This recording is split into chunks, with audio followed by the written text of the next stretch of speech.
Donc voilà, si vous voulez faire un formulaire, bon, moi je vous envoie un lien pour un dossier numérique là, où j'ai mis donc un formulaire et un PowerPoint sur lequel vous pouvez vous baser pour partir de quelque chose, hein.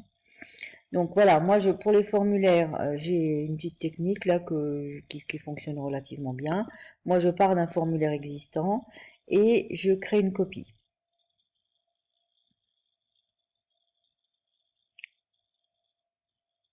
Voilà. Une fois que j'ai créé ma copie, je la renomme.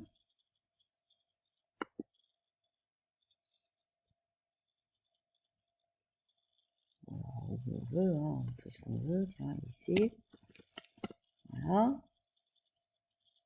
On donne le nom qu'on veut. Et là, j'ouvre le formulaire. Et je vais aller travailler dessus.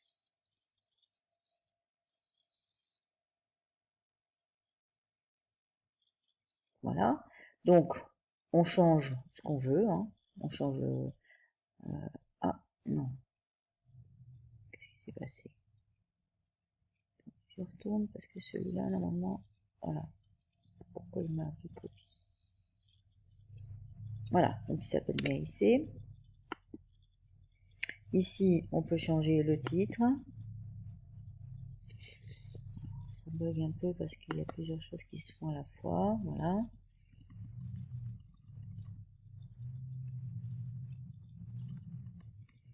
Alors, le nom qu'on met pour le titre ici n'a rien à voir avec le nom du formulaire, hein.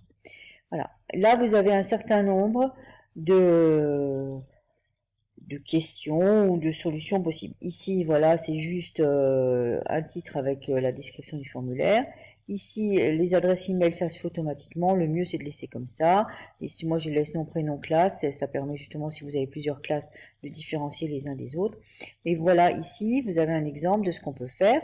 On a ici une proposition, donc sous la forme de réponse courte. Donc là, ça veut dire qu'ici, il n'y aura que quelques mots. Là, c'est l'intitulé de la question, hein. Bon, après, il y a corrigé, etc. Mais évidemment, là-dessus, il n'y a pas de corrigé.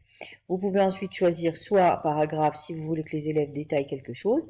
Les choix multiples, c'est une seule réponse possible. C'est-à-dire que vous voyez, quand vous voulez cocher, vous ne pouvez en cocher qu'une à la fois. Les cases à cocher, évidemment, il y en a plusieurs. Vous pouvez faire une liste déroulante. Moi, j'utilise pas trop ça. Ça, ensuite, j'ai utilisé un peu plus bas. Donc voilà, vous avez choisi le type de question que vous avez et ensuite, on va prendre un exemple cohérent parce qu'évidemment là, il n'y a pas de corrigé, il n'y a pas de point, hein, là-dessus. Par contre, ici, j'ai toujours laissé obligatoire. Comme ça, les élèves ne peuvent pas terminer le formulaire s'ils n'ont pas répondu aux questions auxquelles je veux qu'ils répondent. Alors, je prends un exemple ici, là, voilà, celui-ci. Donc, je suis ici sur cet exemple-là, des cases à cocher, une question. Je peux mettre ici, si je veux, une description de la question qui va apparaître ici, en précisant, par exemple, qu'on souhaite une réponse avec des unités, enfin, je sais pas, des choses comme ça. On choisit. Donc, moi, je vais supprimer ici la description. Ça ne m'intéresse pas. Un certain nombre de réponses possibles. Si vous voulez en rajouter une, vous la rajoutez. Si vous voulez supprimer, vous cochez ici. Si vous voulez mettre une image ici pour illustrer votre question, c'est là. Vous appuyez ici et à ce moment-là, vous allez chercher une image sur votre ordinateur ou à partir de l'appareil photo ou à partir de quelque chose. Attention, on ne peut pas faire généralement de copier-coller. On ne peut pas coller une image ici. Il faut la récupérer quelque part, hein. Voilà. Une fois que vous avez votre photo, vous pourrez la déplacer. Je vous montrerai un petit peu dans un exemple qui est un petit peu en dessous. Ici aussi, vous pouvez mettre sur chaque question, vous pouvez mettre une illustration avec une image, de la même manière, hein. Alors, une fois que vous avez fait votre questionnaire, eh ben, vous pouvez préparer la correction. Si vous avez plusieurs réponses possibles, vous pouvez mettre plusieurs points ou qu'un seul point, comme vous voulez. Mais sachant que si les élèves n'ont pas répondu à toutes les réponses possibles, ils n'ont pas les points. Donc ça nécessite ensuite, ça nécessite une correction manuelle, hein, dans ce cas-là. Voilà, terminé. Alors ensuite on y va. On va prendre l'exemple, je veux juste vous montrer là ici. Voilà, j'ai inséré une image ici. Voilà, cette image ici, lorsque je clique dessus, là, non, sans cliquer dessus, vous voyez, ça marche tout seul. Ici, j'ai un petit rond ici, et ça me permet de l'aligner à gauche, à droite, de la centrer, de la supprimer, voilà. Vous avez la même chose sur chacune des images. Donc voilà. Si vous voulez, si vous avez deux questions identiques, c'était mon cas ici, deux questions qui se ressemblent, j'avais fait ici dupliquer. Bon, je reprends, hein, parce qu'évidemment, petit appel de ma belle-mère entre-temps. Voilà, me voilà de nouveau là-dessus. Donc, une fois que vous avez fait toutes vos questions, hein, voilà. Ensuite, il s'agit... Alors, vous pouvez aussi changer un petit peu la présentation. Vous avez ici des images, vous cliquez ici. Vous avez un certain nombre d'images qui sont proposées. Moi, généralement, je prends là-dessus. Pour importer des images, c'est un peu compliqué parce qu'il faut qu'elles aient une taille précise pour aller dans le bandeau d'en haut. Donc moi, je prends une image quelconque, voilà, imaginons c'est celle-là, voilà, insérer. Et là, ensuite, vous allez voir que le fond, tout ça va aller ensemble, hein, voilà, vous pouvez choisir. Alors là, ouais, vous voyez, ça change un petit peu pour que ce soit harmonieux. Vous pouvez quand même changer, par exemple, vous dites, oh, ben moi, je préférerais que ce soit bleu, voilà, je change en bleu. Hein, voilà. Vous pouvez encore changer l'arrière-plan ici de couleur. Vous pouvez changer aussi la police ici. Bon, voilà. Moi, je change de temps en temps pour que justement ce soit pas toujours pareil. Tiens, espiègle, ce sera bien pour aujourd'hui. Voilà. Ça, c'est les options du thème. En ce qui concerne les paramètres ici, bon, moi, vous pouvez tout changer, hein, mais moi, en l'occurrence, je reste comme ça. C'est ce qui marche le mieux pour que les élèves se mettent pas.